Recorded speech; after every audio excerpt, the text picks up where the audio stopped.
Assalamu alaikum everyone. This is your Mahir sir from Hunters Point Park, New York. তো এই পার্কটা খুবই সুন্দর, পিছনে পুরো ম্যানহাটন সিটিটা, এবং এখানে ঠান্ডা প্রচুর। আজকে টেম্পারেচার অনেক লো এবং বাতাসও প্রচুর হইতেছে। সো সব ভিডিওতে সাউন্ডটা হয়তো এতটা স্পষ্ট নাও আসতে পারে। যাই হোক, আজকের ভিডিওতে কথা বলবো খুবই গুরুত্বপূর্ণ একটা বিষয় নিয়ে, এবং এই প্রশ্নটা আমি প্রচুর ফেস করি। তা হচ্ছে আইএলস দিয়ে স্কলারশিপ পাওয়া যায় কিনা। মানে আপনার আইএলসে যদি স্কোরটা অনেক ভালো হয়, সেই ক্ষেত্রে আপনি স্কলারশিপ পাবেন কিনা, সেই বিষয়টা নিয়ে আজকের ভিডিওতে কথা বলবো। তো আইএলস দিয়ে স্কলারশিপ পাওয়া যায় কি যায় না, এই প্রশ্নের আনসার হচ্ছে ইয়েস অ্যান্ড নো। যায় আবার যায় না। তো এই বিষয়টা যদি আমি একটা এক্সাম্পল দিয়ে আপনাদেরকে এক্সপ্লেন করি, তাহলে বোঝাটা আরেকটু সহজ হবে। ফর এক্সাম্পল, আপনি ডিসাইড করলেন যে আজকে আপনি একটা তরকারি রান্না করবেন, আপনি আজকে চিকেন রান্না করবেন। I am saying it because ইউএসএতে আসার পর রান্না করাটা আমার একটা ফোকাসের বিষয় হয়ে গেছে। এনিওয়েজ, মনে করেন আপনি ডিসাইড করলেন যে আপনি আজকে চিকেন রান্না করবেন। তো এটা চিকেন রান্না করতে গিয়ে বেসিক ইনগ্রিডিয়েন্ট কী কী? আপনার চিকেন লাগতেছে, আপনার লবণ লাগতেছে, আপনার মরিচ লাগতেছে, আপনার পেঁয়াজ রসুন এইগুলো লাগতেছে।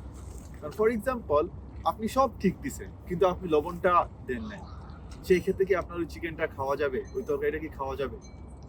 ওইটা কিন্তু খাওয়া যাবে না। আবার আপনার তরকারিতে লবণ আছে কিন্তু আপনি মরিচ দেন নাই, ওই তরকারিও কিন্তু আর সুস্বাদু হবে না। বা আপনি পেঁয়াজ দেন নাই, ওই তরকারিও কিন্তু সুস্বাদু হবে না। তো আপনার এই চিকেনের কারিটা কখন একটা ভালো বা সুস্বাদু খাবার হবে? যখন প্রত্যেকটা আইটেম পরিমাণ মতো থাকবে। যখন আপনার এই চিকেনের কারিতে লবণও পরিমাণ মতো হবে, মরিচও পরিমাণ মতো হবে, পেঁয়াজও পরিমাণ মতো হবে, মানে চিকেন কারি রান্না করার জন্য যত মশলা দরকার সব যখন আপনি পরিমাণ মতো দিবেন, তখন আপনার এই চিকেন কারিটা সুস্বাদু হবে এবং এটা খাবার উপযুক্ত হবে। তো হায়ার স্টাডির ক্ষেত্রে স্কলারশিপের বিষয়টাও সিমিলারলি চিকেন কারির মতো।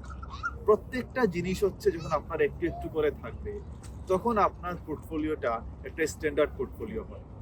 তো এই স্কলারশিপের জন্য আইএলস স্কোর যতটা গুরুত্বপূর্ণ, ঠিক ততটা গুরুত্বপূর্ণ আপনার রেজাল্ট, ঠিক ততটা গুরুত্বপূর্ণ আপনার এসওপি, ঠিক ততটা গুরুত্বপূর্ণ আপনার অন্যান্য রিলেভেন্ট এক্সপেরিয়েন্স।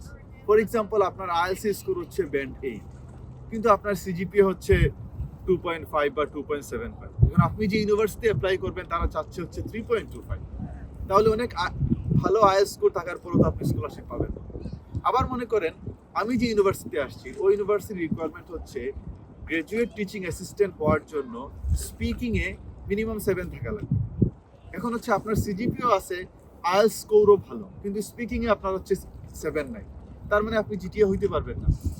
তো সিমিলারলি প্রত্যেকটা জিনিসই ইম্পর্টেন্ট। যেমন আপনার ভালো আইএলস স্কোর থাকা লাগবে, তেমন আপনার সিজিপিএটা ইম্পর্টেন্ট, তেমন আপনার এসওপিটা ইম্পর্টেন্ট। সো পরিমাণ মতো যখন স্ট্যান্ডার্ড সবগুলা থাকবে, যেমন আপনার একটা স্ট্যান্ডার্ড সিজিপি আছে, আপনার একটা স্ট্যান্ডার্ড আইএলস স্কোর আছে, আপনার এসওপিটা আপনি ভালো লিখছেন, তখন কি আপনার এই প্রোফাইলটা স্কলারশিপের জন্য একটা উপযুক্ত প্রোফাইল হয়। তার মানে শুধুমাত্র আইএলস দিয়ে আপনি স্কলারশিপ পাবেন না, আবার আইএলস ছাড়াও আপনি স্কলারশিপ পাবেন। কারণ যদি আপনার প্রোগ্রামের স্পেসিফিক রিকোয়ারমেন্ট থাকে যে আইএলস স্পিকিং এত ভালো লাগবে বা আইএলস এত ভালো লাগবে, তার মানে হয়তো বা আপনার সিজিপিএ ভালো, হয়তো বা আপনি অনেক ভালো এসওপি লিখছেন, কিন্তু আইএলস রিকোয়ারমেন্টটা আপনি ফুলফিল করতে পারেন, তার মানে তখন আপনার স্কলারশিপ হচ্ছে। তো আশা করি এটা যতটুকু ভেঙে বলা সম্ভব আমি বলার চেষ্টা করছি। তো এরপর থেকে যখনই কেউ প্রশ্ন করবে যে না আইএলস দিয়ে স্কলারশিপ পাবেন কি পাবেন, তার মানে আপনি পেতেও পারেন আবার নাও পারেন। কারণ স্কলারশিপটা শুধুমাত্র একটা বিষয়ের উপর বেস করে দেওয়া হয় না। স্কলারশিপটা আপনার ওভারঅল প্রোফাইলটার উপর অ্যাসেস করে দেওয়া হয়। তো আজকের মতো এতটুকুই। টাটা, বাই বাই, আল্লাহ হাফিজ, আসসালাম।